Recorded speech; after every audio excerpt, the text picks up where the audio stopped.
Welcome to Due Diligence Deep Dive, Course 10 in the MaxLife Commercial Academy.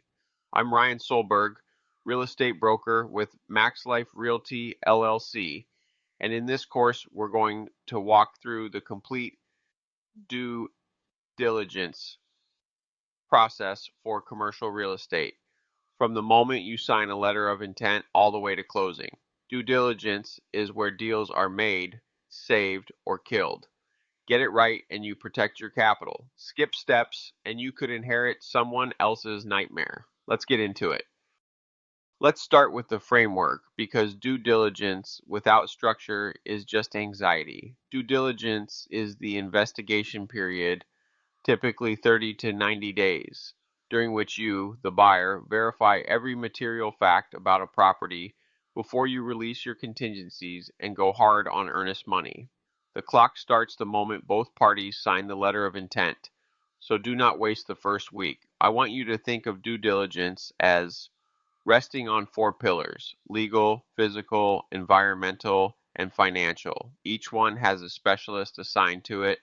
Your attorney handles legal, your inspector handles physical, your environmental consultant handles the site assessment, and your CPA or your broker helps you stress test the financials.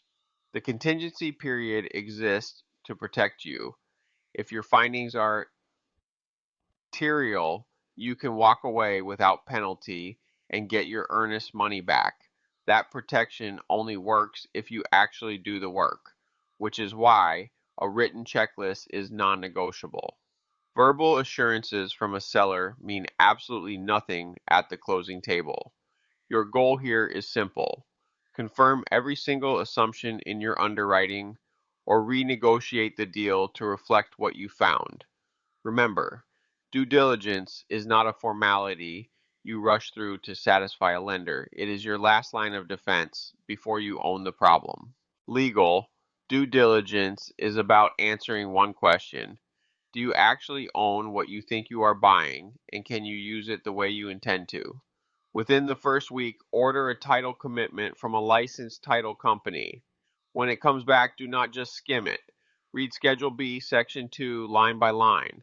Those are your exceptions: the easements, covenants, and encumbrances that travel with the land, no matter who owns it. Next, order an ALTA survey and lay it against those Schedule B exceptions. The survey shows you on a map what the title commitment describes in words, and that is how you catch an encroachment, a shared driveway, or a utility easement running straight through where you plan to build. Then confirm the zoning classification actually permits your intended use before you remove a single contingency. I have watched buyers fall in love with a building only to learn the use they wanted was never allowed. Review every existing contract, service agreements, management, parking, because you may inherit them, and verify there are no open permits, code violations, or liens. Two things you should never do: accept title exceptions without your attorney reviewing them, and skip the ALTA survey on a property with shared access or irregular boundaries. Those shortcuts are exactly where the expensive surprises hide. Physical due diligence is where you send in the professionals and then walk the property yourself. A property condition assessment, or PCA, is a comprehensive review of every major system in the building. This is not optional. Your lender will likely require one anyway, but even in all cash deals, you want a PCA in hand before you go hard. The four categories that cost investors the most in surprise capital expenses are the roof, HVAC, plumbing, and electrical systems. Here in Central Florida, a commercial roof that is 15 years old and has not been recoated could be looking at a full replacement within 5 years. And on a 20,000 square foot strip center, that bill could exceed $200,000. Get the inspection report, get a cost estimate for deferred items, and use those numbers to negotiate a price reduction or a seller credit at closing. The walkthrough is your own eyes on the asset. Inspectors see systems, you see the business reality, Is the parking lot cracking? Are there downspouts draining toward the foundation? Is the HVAC running during your visit? Trust your instincts and document everything with photos. Environmental due diligence is the pillar most buyers underestimate, and it is the one that can attach a six-figure liability to your name. There are two levels, and you need to understand when each applies. A phase one environmental site assessment is non-invasive, no soil, no groundwater sampling. A licensed environmental professional reviews historical records, aerial photographs, and old fire insurance maps to identify what we call recognized environmental conditions, or RECs. Virtually every commercial lender requires a phase one. It typically runs $1,500 to $3,500, and critically, it preserves your innocent landowner defense under CERCLA, the federal cleanup law. That defense matters because environmental liability follows the property, not just the polluter. Now, when a phase one identifies one or more RECs, that triggers a phase two. This one is invasive. Soil borings, groundwater sampling, and lab analysis to determine whether contamination is actually present. A phase two can run anywhere from $5,000 to $50,000 or more, depending on scope, and the findings can either kill your deal or require the seller to remediate before closing. You may also be asked to sign an environmental indemnity agreement. Here is the rule I want you to memorize. If a phase one recommends a phase two, you never waive it to save money. Skipping that step to save a few $1,000s is how buyers inherit a cleanup that costs them everything. Financial due diligence is where most investors make their biggest mistakes and where the best investors make their biggest finds.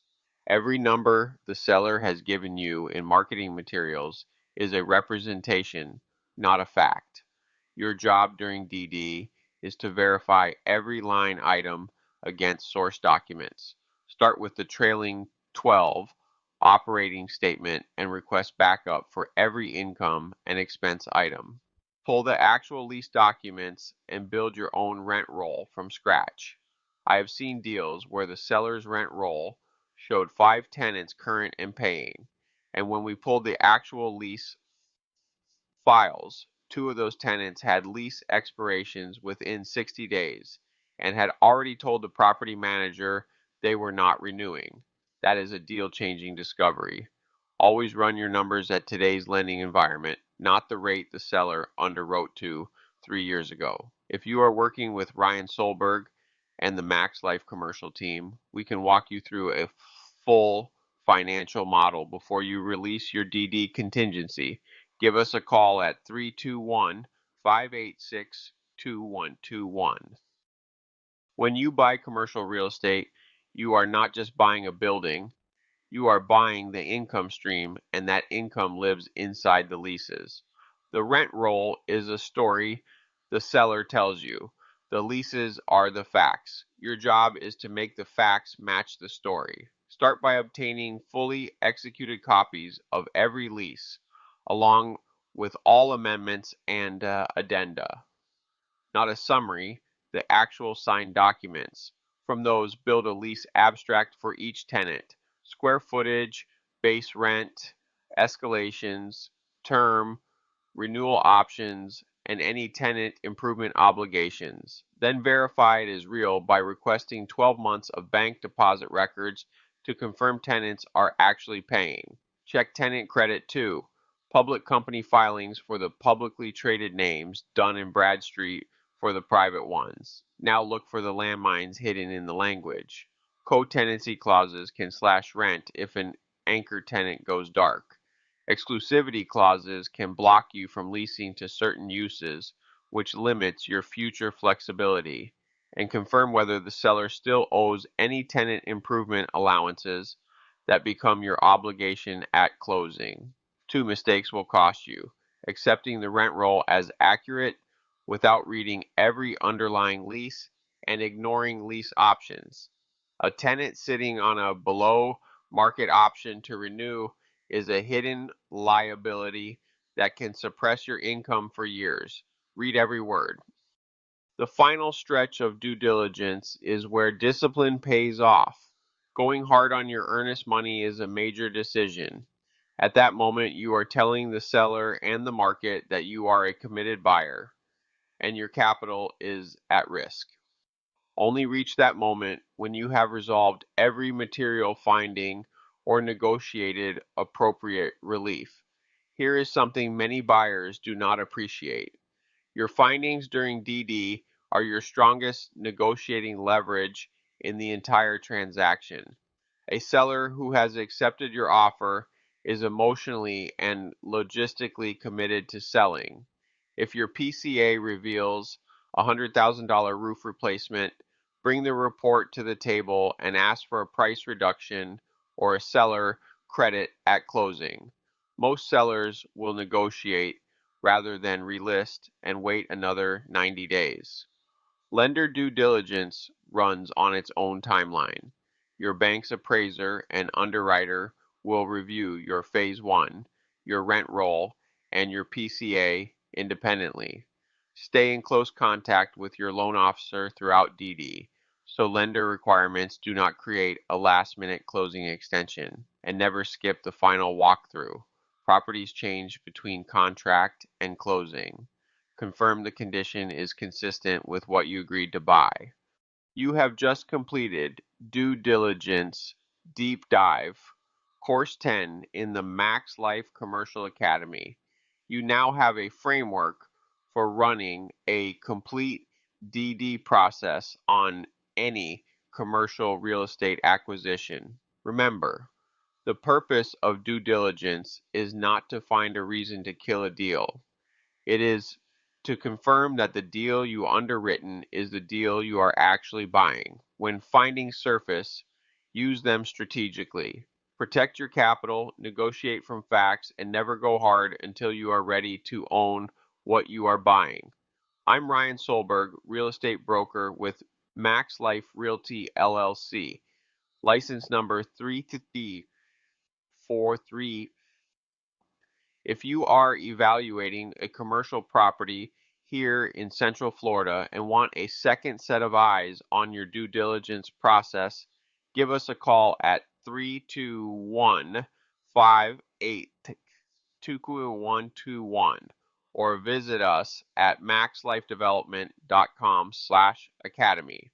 The next course in the academy covers the commercial financing and capital stack, how to structure debt, find the right lender, and close with confidence. We will see you there.